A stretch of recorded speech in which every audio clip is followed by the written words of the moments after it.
What the city is talking about. The news that impacts you.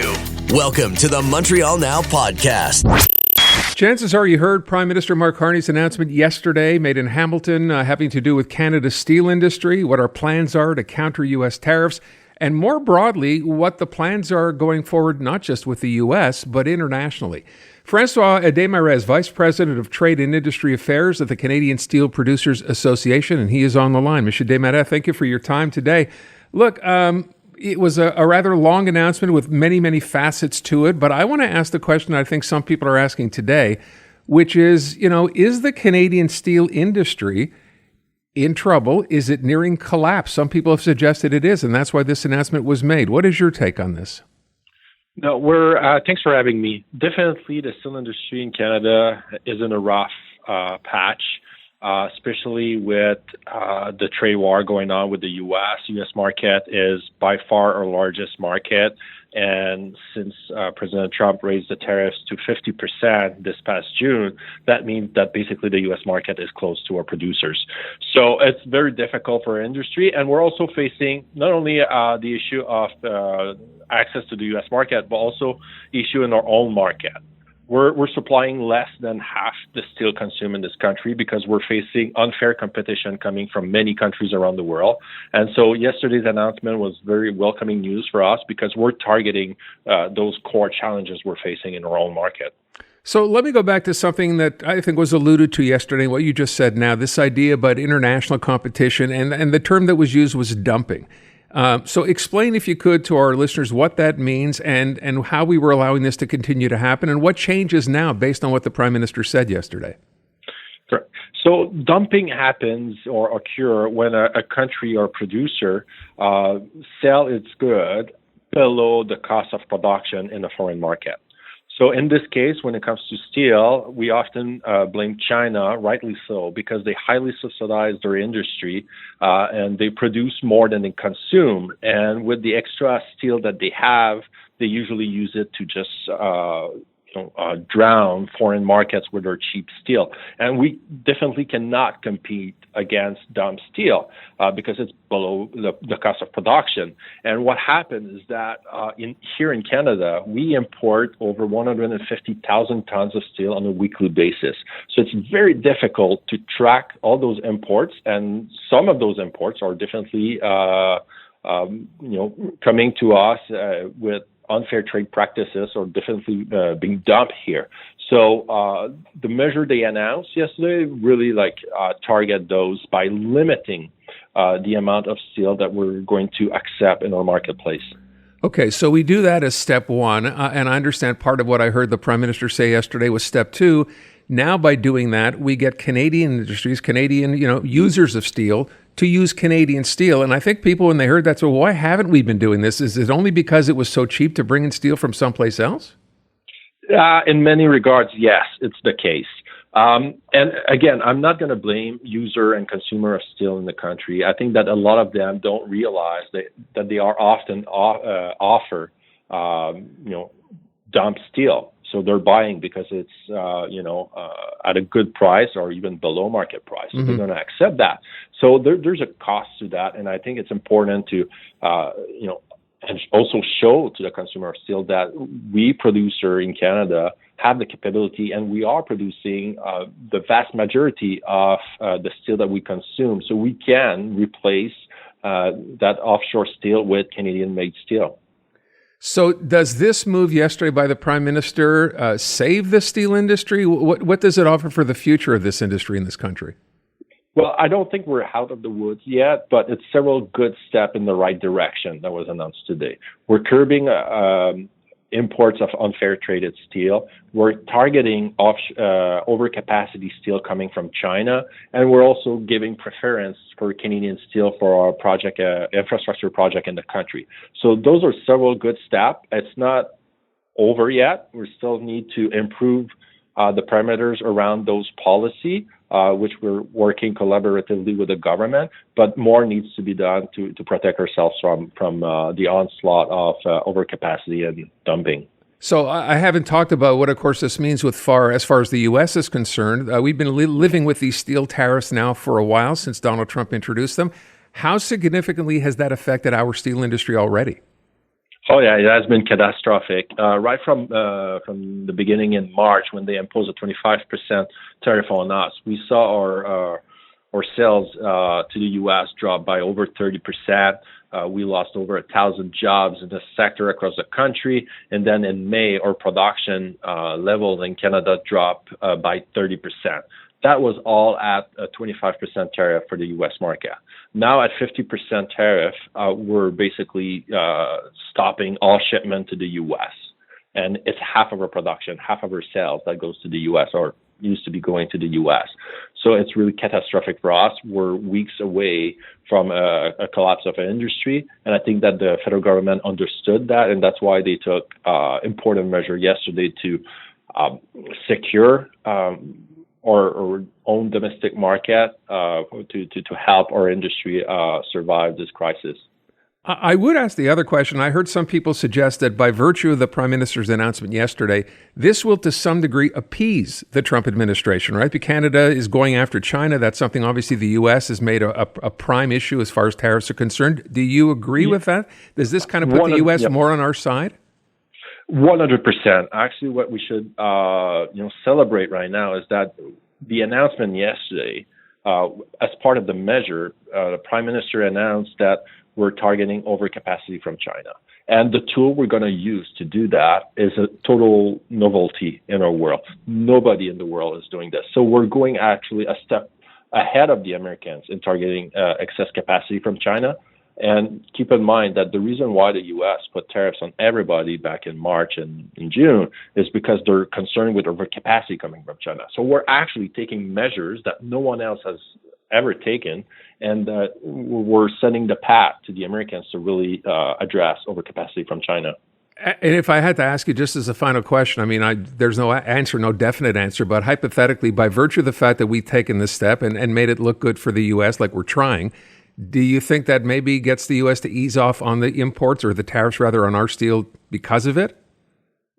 We're definitely hoping that it's going to contribute to a reopening of the U.S. market. We have such an integrated steel industry when we talk about Canadian and American industry. We're benefiting from an open and easy access, free access on both sides of the border. And so if we can secure our marketplace and protect the integrity of the steel market in North America, we definitely hope that the Americans will notice and that they will consider reopening their market to our Canadian producers. All right, we will leave it at that. Mr. Desmarais, thank you for your time. Appreciate it. Thanks for having me. Bringing you the breaking news and the people making it. Montreal Now with Aaron Rand, CJAD 800. It is time to check in with Dr. Joe Schwarcz, host of the Dr. Joe Show. It aired Sunday, by the way, here on CJAD at 3 o'clock. He's also director of the McGill Office for Science and Society, and we chat on Tuesday afternoon. So, Joe, interesting timing. We're going to talk about something that I think, and I will tell you just anecdotally, this has come up in conversation. This idea, if you will, of sunscreen, what's good, what's bad, should you use it, should you not use it, will it make you worse? I mean, I thought the whole idea behind sunscreen was we've established that, you know what, it's better to have sunscreen on and have protection than have none at all, but they seem to be turning the tables on this. So what's your take on this? Well, for sure, there's no doubt that skin cancer is contracted when you expose yourself to ultraviolet light. So protection is absolutely necessary, and sunscreens should be used. But there are always, concerns whenever you're applying something to the body that, isn't a natural component of the body. There are a couple of questions. One is what happens if some of the sunscreen gets into the bloodstream, that is, if it goes through the skin. And the other is, can you go into the water and, does it get washed off? And what happens? Do you have to reapply it? Okay. Now, there's a very interesting development from a company in France, which seems to have gone a long way towards solving this problem. Because what they have managed to do is to take the active ingredient, and this is not hard to find. There are many compounds that will absorb ultraviolet light and prevent it from going through. But what they have managed to do is to chemically bind it to a substance that in turn binds to the skin. So essentially, it prevents the sunscreen from being washed off, even when you go into the water, because it is sort of, it adheres to the skin. Mm-hmm. And because it adheres to the skin, it also doesn't get into the bloodstream. So you have protection because you can cover yourself with the sunscreen, and it stays there. So you don't have to worry about getting into the body or being washed off. It's an interesting new idea. Of course, there has to be further testing to make sure that there's no kind of toxicity involved with it, but it looks like there isn't. So it's not that it's going to be on the market tomorrow, but it's just a very interesting way to perhaps solve an existing problem with sunscreens. You know, as I hear you, though, describe that, my first question would be, okay, so it'll stick so you don't have to reapply it. My question then is, how do you get it off when you're done being in the sun? Right. It does wear off with time. It's certainly not, it's not greasy at all, right? And it does wear off with time. From the preliminary studies that they show, within a couple of hours, enzymes in the skin will degrade it. But as I said, so far, I don't want to make more of it than what it is. It's a preliminary experiment. Okay. But it's sort of an aha moment, and science starts with an aha moment, and then you explore it and you see where it goes. Well, but there's something else I wanted to talk about, which is actually, I think, very interesting.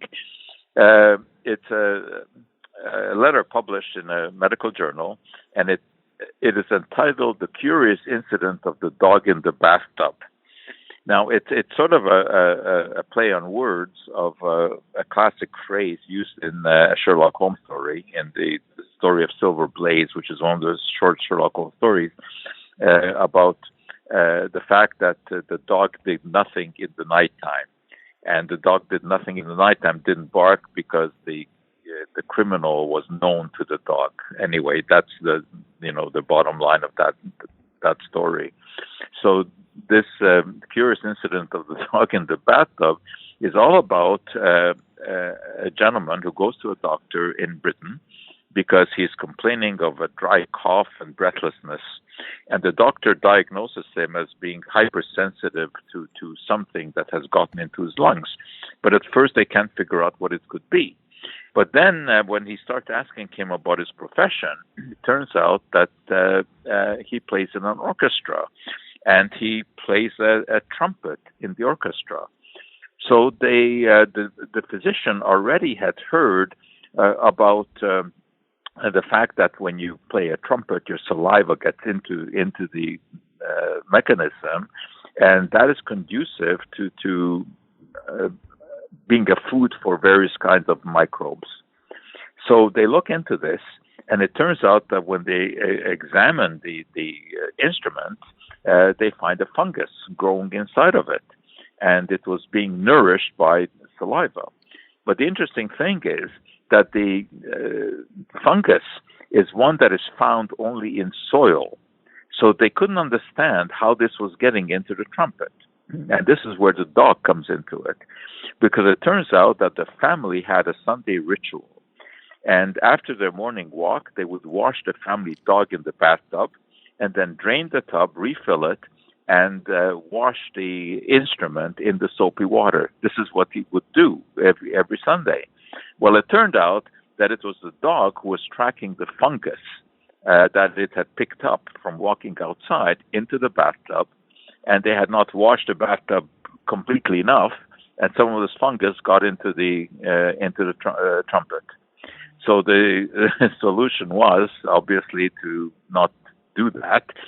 They still kept washing the dog the same way, but they didn't wash the trumpet in the tub after, and in fact they couldn't even clean it properly, and he ended up having to spend 4,000 pounds on a new instrument. So it was just an interesting story, because who would ever think that you can get a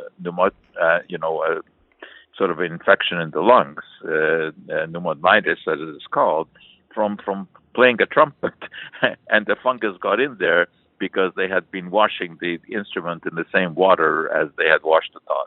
The things you learn on this show, it's unbelievable. Yeah, and that's the title of the curious incident of the dog in the bathtub. Okay, Joe, just before we go, to come back to what we started with on this idea of, sunburn, suntans, et cetera, the bottom line message is if you're going to be out there in the sun, regardless of time of day, wear sunscreen, don't wear, where are we now? Absolutely wear sunscreen. Okay. You don't have to go for the ultimate, of the 60 SPF. 30 is fine. That will block almost all of the ultraviolet light. And indeed, for the ones that are available now, you do have to put them on after you've gone into the water because they do get washed off. Okay. And there's just absolutely no question that skin cancer is caused by exposure to ultraviolet light. So yes, you have to be careful. Okay. And now they sell all kinds of T-shirts also that will block ultraviolet light.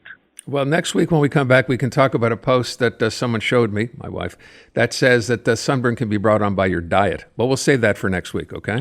All right. Okay. Thank you, Joe. Okay, thanks. Bye. The very latest news, reported and discussed. Welcome back to Montreal Now on CJAD 800. So the story I came across, I thought we need to dive a little deeper into this. It is someone making the case for snooping on your kid's phone. So a couple of different takes on this one. Obviously, some parents feel it's okay to snoop on kids' phones. Others rather feel that it's an invasion of their privacy. I wanted to get a take from Dr. Sara Grimes, who joins us from time to time. She's a professor at McGill University. She's an expert in children's digital media culture and children's rights. So, Dr. Grimes, first of all, thank you for coming back. And just overall, give me your reaction to this article and what you think, just by virtue of posing it and putting it out there. Yeah, okay. So the headline is kind of shocking. And when I first read it, I was very much against it. But actually, the article itself doesn't really promote snooping. So after looking at the arguments, it's a much more moderate and much more building trust with your child approach than it first seems. Okay, well, then let me dive a little deeper into that. So obviously context is important, right? And the idea being, and I thought this was the most interesting part, it matters when you start doing this because obviously it's a lot easier when your child is young than if you're dealing with a teenager. So is that okay as far as you're concerned? Yeah, it's a more natural time. They're asking for a phone. You finally give them a phone, but it can be a condition, right? It's like, I need to know your password in case you forget it, as well as because I'm going to help you learn how to be safe with this by checking in and helping you, make sure your settings are good and, checking for any dangerous people or dangerous content. So that's a really kind of easy time to do it. It can be a condition on getting a phone. But I think that, and the article explains this as well, it's something that you can introduce in the later years as well, in an age-appropriate kind of a way that's respectful of the normal level of privacy and the trust that you're trying to build with your child, whatever age they are. Yeah, and I guess that trust is also, and I think it outlines this as well, it's one thing to say you need to look at the phone. It's another to snoop, as the article headline says. So is the idea then to have a discussion and let that child know, you know what, I'm going to be checking on your phone rather than having yourself, I guess, found out or caught? Yeah, I think that's like the number one part of like what made the article and the advice that's given in the article so much kind of like better and following best practices than what the headline implies. It's done with the child's knowledge. Right. The checks themselves could be random. It doesn't always have to be, I'm going to check tomorrow, so delete all your, potentially dangerous content. But that the child is aware that this is going to happen and also is aware of why, right? So it's also this opening of having conversations that are incredibly important. I kind of saw it more as you are coaching your child in how to be safe with their phone, and that does require you having some supervision more at the beginning or with a child who needs it. And then as they age and become more mature and have shown themselves able to navigate, what to do when you get a bad, text message from a bully at school or your friend post something embarrassing about you somewhere, and you have those skills, then there can be more trust that the kids will come to you and ask for help, instead of having the need for that monitoring and supervision, which we give them in all areas of their lives anyway, right, when they're young, or just learning a new skill, or kind of just struggling with a particular issue. And what about the idea of letting them know? So if you're about to look at your child's phone, right, to emphasize you're not trying to catch them doing something wrong, how important is that?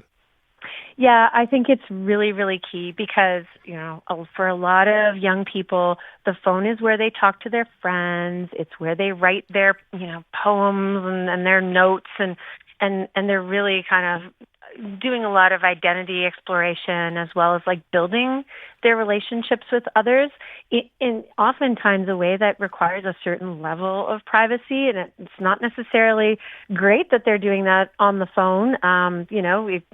There's a lot of ways to do that, but they are. It's an easy tool, and other kids are doing it too, and they're sending each other messages. So it can seem extremely privacy invading. So I think really being transparent about it, being upfront about what you're looking at. Look, I'm not going to read your text messages with your best friend. I don't see any other indication that there's a problem there. It would be equivalent of reading a note or a letter that they had received from their classmate, that you don't suspect anything problematic is happening. So you can have guidelines too for yourself, and maybe even agree with your kid about what those are going to be. Now, if there's red flags in what they're asking you to not look at, then why? Why do you not want me to look at your direct messages in Roblox? What's going on there? And then have those conversations. And as the parent, especially with a younger kid, you can always insist that this needs to happen.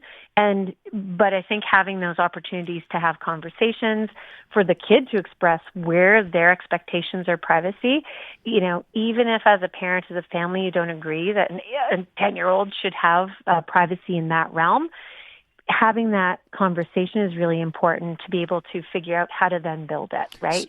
As you need to build trust with your kid, they also need to build a private life. So, you have to help them do that. I would just ask it as a final question. So it says when to let go. When is the time to let go?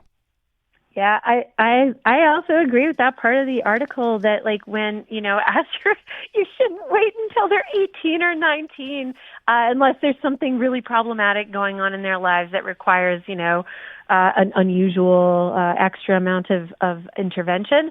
But for regular kids, I think it's when, you're at this point where they're going off and you're not completely sure where they are all evening. You have a sense, but you also know that you can trust them, and you know that they have the skills and the literacy and kind of just the resiliency to reach out if something goes wrong. Because I think that's ultimately what we're trying to do, right? We're trying to do this not to be like prison guards. We're trying to coach them through building this ability to navigate this on their own. And that can happen, it will really depend on the kid and what's going on in their lives, and keeping regular check-ins to make sure that just because they were mature and fine at age 15 doesn't mean that they are 6 months later, if something troubling is happening at school. But in all of these cases, conversations and basing it on that larger relationship that you have with them is really that's the most important part. All right. We will leave it at that. Always appreciate your insight. Thanks so much. Thank you. Dr. Sara Grimes, professor at McGill. There you go. It's okay. Just don't like the word snooping on their phones, but yeah, it's okay to do. And the earlier you do it, the younger, the better. Because you don't want to miss a thing. Montreal Now on CJAD 800. All right, it's time to get to the legal corner. We do this on usually Wednesday afternoons right around this time. Chris Dimakos, our CJAD 800 legal contributor. Chris, I want to start with your story, and let's get to this first. So this happened in BC. A woman and her boyfriend filmed and took photos of themselves while engaging in sexual activity at her workplace, sometimes in areas that were common areas used by other employees.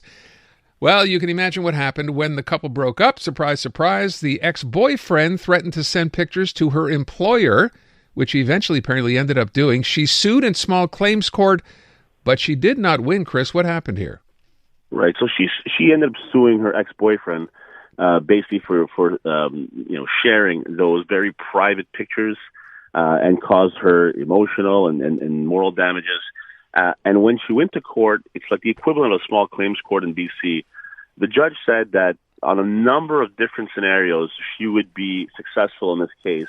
However, because this was sent to her employer and the pictures were taken at a place where she had zero expectation of privacy, the judge said that he could not grant her suit because those pictures should have never been taken in those places. There was zero expectation of privacy, so you can't sue when they are revealed to a third party. So in this case, she was unsuccessful.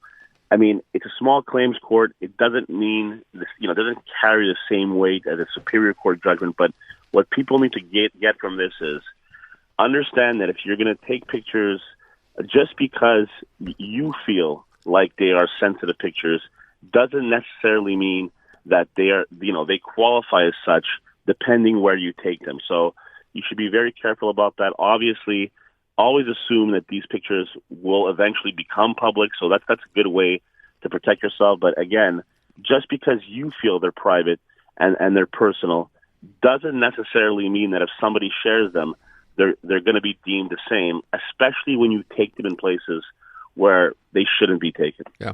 Also, maybe consider not having sex at work with somebody. Just saying, as a rule, perhaps it's not the best idea. Yeah. By the way, is she done here? Can she take this and go to another level of court, or is that not happening, or couldn't? I have a feeling this is a judgment that, again, is a small claims judgment. She probably could. I think she probably saw a few lawyers. They probably told her that that what you said there was probably the thing that hurt her case the most. So I think she probably got consulted and said, you know what, I'm just going to try something in small claims court. I mean, the guy was a real jerk for doing that, but at the end of the day, being a jerk doesn't necessarily mean that you're legally in the wrong. Yeah. All right, I want to go to a couple of things. Every now and then something will come up, Chris, on the show. People ask a question, and I think, well, this is a question that you can answer. I think I'll just let you know. So I want to start. So this happened about a week or two ago. Someone called up, and I forgot what the subject was, and said he had bought a gift card, if you will, right, years and years ago, just found it again and wanted to redeem it.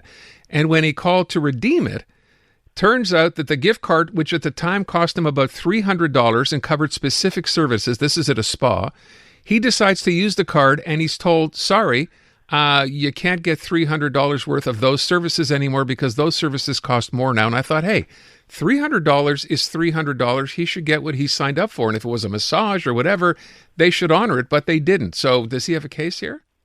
Well, it all depends on the actual gift card itself. So there's two types of cards. There's one that is service specific. So I am buying a massage, this particular massage, and that's the service that I'm buying, and it costs me whatever it costs me. And then there's I'm buying a $300 gift card, and $300 covers the cost of this type of massage. Now, the $300 gift card, that never expires. It carries as long as you want it to. There's new laws that don't let it expire, but it doesn't protect against your $300 being worth less over time. That's like, for example, you buy a $10 gift card at McDonald's. 5 years later, you say, I want to get that same Happy Meal, but that's now $12. Right. It doesn't protect against that. But if you buy a service specific, so I'm not buying dollars, I'm actually buying the service, well, then you're absolutely right. You're allowed to have that honored unless the service, in which the stores are allowed to do, they're saying, if you buy a service specific, we can put an expiry date on it, or we can put an expiry date on the value that's there to suggest, hey, this $300 that covers this massage, in a year from now or 2 years from now, it might be more, so you'll have to pay the difference. So you can do that. The store is allowed to do that with service-specific gift cards. So it's all a question on what exactly the customer bought and what they have in their hands. So we know in this case it covered specific services. So my question, as you said, that is, would you have to know that going in? I mean, would that have to be part of what it said on the gift card to say? Absolutely. Okay. If there's no expiry date on the service or the value of that service, then absolutely they have the right to have it honored. Okay. So to the gentleman who was, I hope that answers that question. Then there's this one. Man gets stopped for not having renewed his car registration on his vehicle, and it's a pretty significant ticket. It's about $600 if you get caught. Problem is, he says he forgot to renew his registration because he never received the notice in the mail. What happened, according to the call as I remember it, he signed up for SecClick. And at the time, he was, whether he was told or not, and he obviously either didn't know or wasn't told, they let him know that you could only renew this registration online. Now, typically, we all get these in the mail. That's how it's always been. And apparently, he didn't know this, never got his registration back, never really thought about it again, and got a ticket anyway. Does he have a case? Right. So I'll tell you what the legal answer and then the practical answer. So legally speaking, you cannot say, as a defense, I didn't receive it in the mail. You know, you're obliged to pay your registration on the date when it's due. And if it's online, well, then you should have been looking online. And if it's supposed to come by mail and it didn't, it's not a valid defense. That being said, I can tell you from experience, if you contest the ticket and you show up the court and you tell them what happened, more often than not only do prosecutors end up cutting your deal, I've seen judges say, we're not going to have you penalized for that, and they let you off the hook. So, what I would tell you is don't rely on that. If you don't get your notice, you should know at a certain point in the year, depending on what your name is, when these things come. Mm-hmm. But if for whatever reason it doesn't come and you get a ticket while you're driving, contest the ticket, show up and negotiate something. More often than not, they're very lenient on that kind of stuff, especially when you didn't get something in the mail, because the SAC has acknowledged themselves that they've had a lot of problems with the SecClick. They've extended deadlines to pay. They've done a lot of things because things haven't worked out. So you might have a good chance in contesting that later on. Okay. By the way, what he said was, just so I can clarify, maybe I didn't explain it well. He said he went to sell a vehicle, so he went to the license bureau to the SAAQ, and apparently at that point they signed him up to receive registration notices online, which he was obviously not told or didn't understand. So you say he does have a case, and they will look favorably on that. Yeah. What I would tell you is that scenario of circumstances is not enough to say, oh, okay, well, then you don't have to pay the ticket.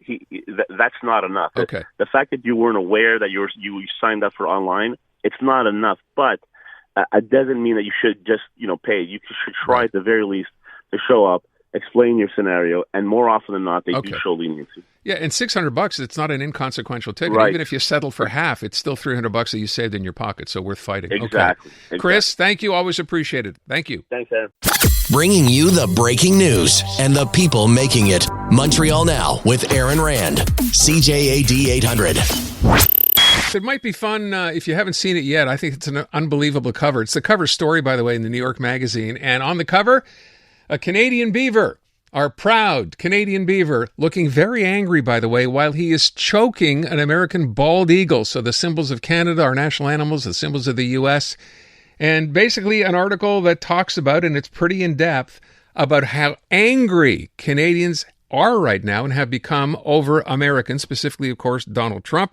The author of this piece is Simon Van Zaylen-Wood. He's a features writer for New York Magazine. He is on the line. Thanks so much for being here. Appreciate the time today. Of course. Happy to be here. Yeah. So listen, I'm curious from the perspective of an American. We talk about this on a fairly regular basis here. Canada, this whole thing about annexing that Donald Trump kept bringing up. I think all the way back to that initial meeting when Justin Trudeau, who was still the prime minister at the time, I think he became the first world leader to actually show up at Mar-a-Lago to try to appease the president. That didn't go very well. What led you to want to do this? Yeah, I think that's also, for the American audience that's much less clued into Canadian politics, that's probably also the moment where a lot of Americans started perking up their ears and starting to catch wind of the annexation talk and the trollish threats.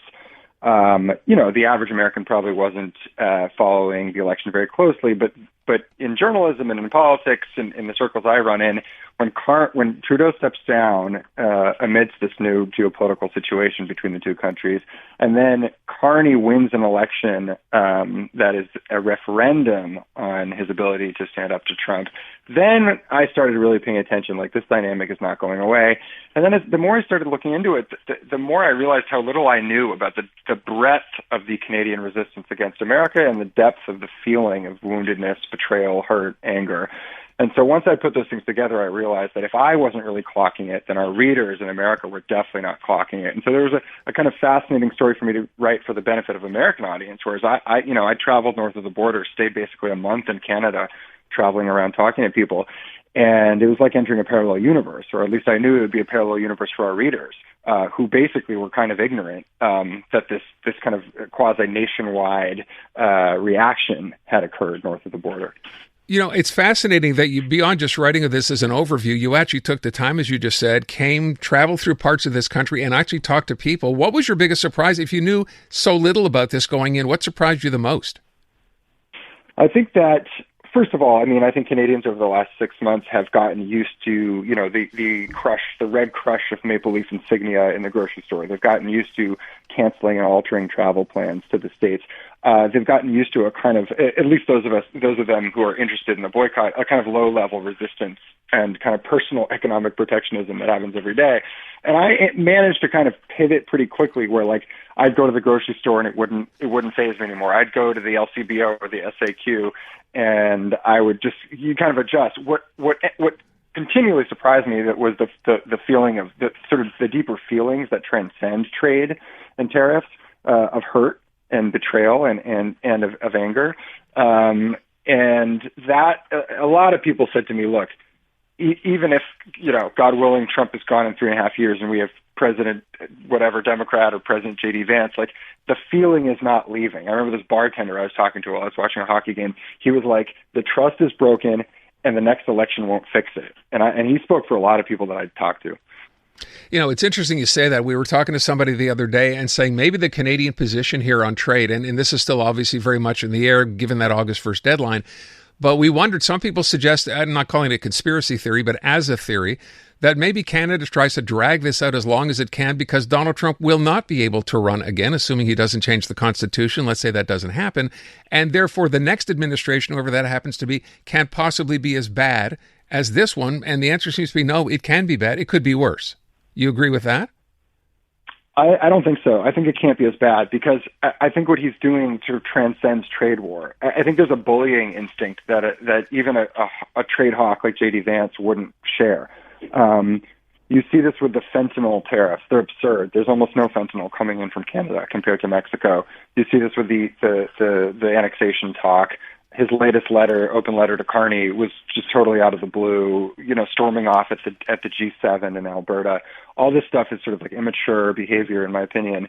And, you know, even the Biden administration was pretty protectionist and took some hard stances with respect to, like, you know, Quebec's dairy industry. There's always this rolling, no pun intended, debate between the two countries on the logging industry and who's screwing who over.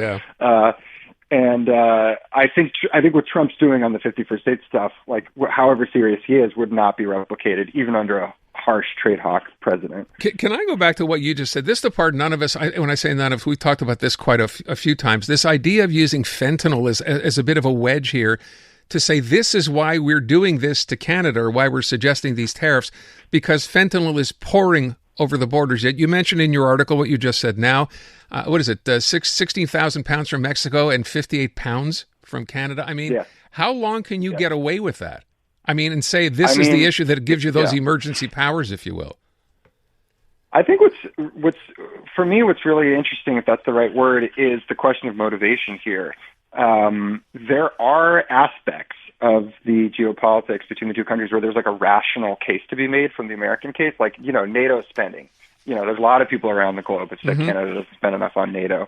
You could make an argument that, you know, we want them to spend more on Arctic security concerns with, you know, the potential encroachments of Russia or China. But the fentanyl thing clearly suggests that, like, this is some kind of, like, half-baked art of the deal thing where, like, you just say something crazy to move the negotiation position. Obviously, there's no fentanyl problem compared to Mexico.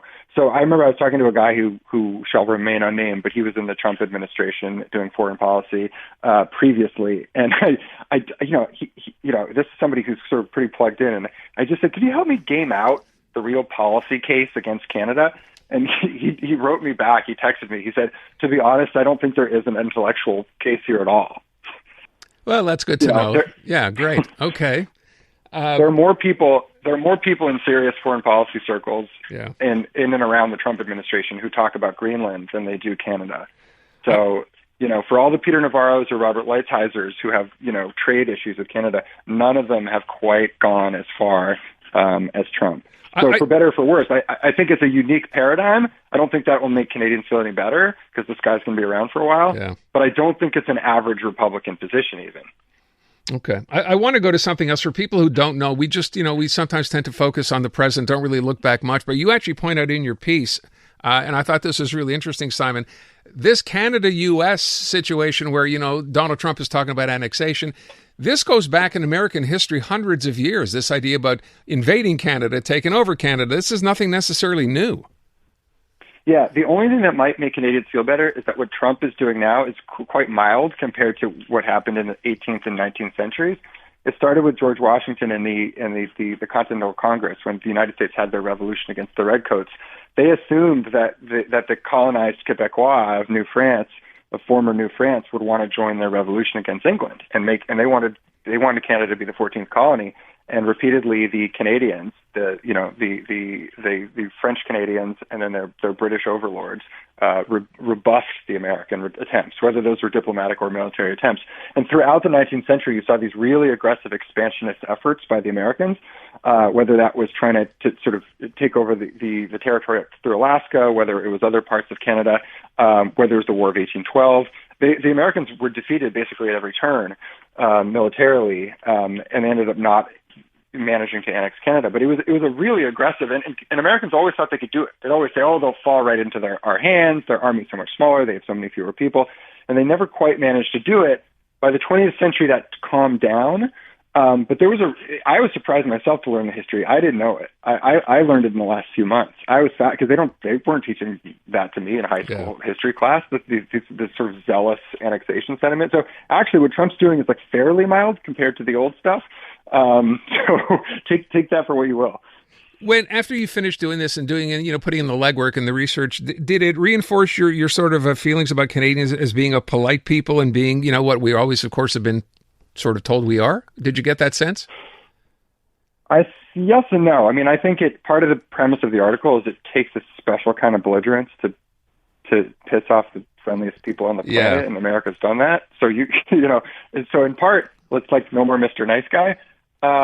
Secondly, you told me, politeness and niceness are different in a way, and I'm sure the politeness is always something that is more manners than true feelings, and I'm sure Canadians have long had resentments for the United States that they're just too polite to say. But I also think the way it's being waged, I mean, still, Canadians are still giving Americans the time of day when Americans probably don't deserve it. I mean, Carney will send these respectful letters back to Trump. They tried to roll out the red carpet and say all the right things in Alberta, and then he, has a temper tantrum basically and storms off.